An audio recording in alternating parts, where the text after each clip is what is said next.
On the way to the cross, Jesus took so many personal detours to show us the way, the truth, and the life. On the way to the cross, Jesus gathered 12 students.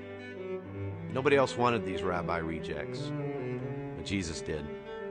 He personally called each one of them by name and said to them, "Follow me." On the way to the cross, Jesus was walking down the road to heal a sick child when a woman needing healing of her own touched his robe.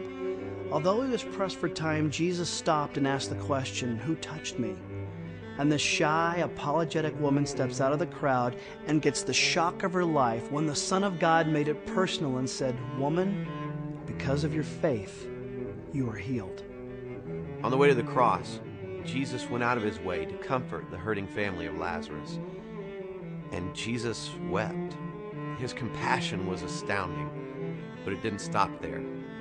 He called for him, "Lazarus, come out!" And that's exactly what Lazarus did.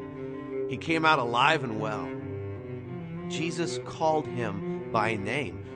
You can't get any more personal than that. On the way to the cross, Jesus encountered a religious leader who tried to stump him by asking the question, "What is the greatest of all the commandments?" And Jesus had a simple response, which gives us a clear personal blueprint that we can live by to this day. Love God with everything that you have, and love others as you would love yourself. On the way to the cross, for just 30 silver coins, Judas betrays Jesus with a kiss. Yet in the midst of being personally attacked, Jesus calls Judas friend.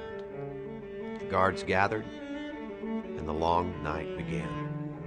On the way to the cross, Jesus was arrested, put on trial illegally. While he was whipped, beaten, spit upon, he listened to the world throw insults at his majestic claim. The angry mob made it very personal. On the way to the cross, Jesus would feel the weight of the cross, accomplishing his personal destiny by doing the will of the Father.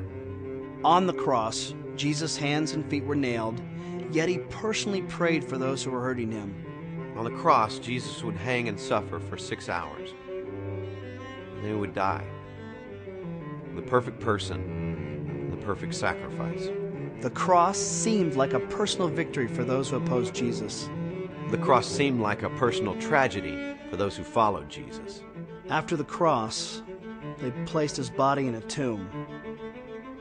But the grave couldn't hold Jesus. He rose from the dead. Jesus made it personal for you and me by paying our price and by offering us eternal life.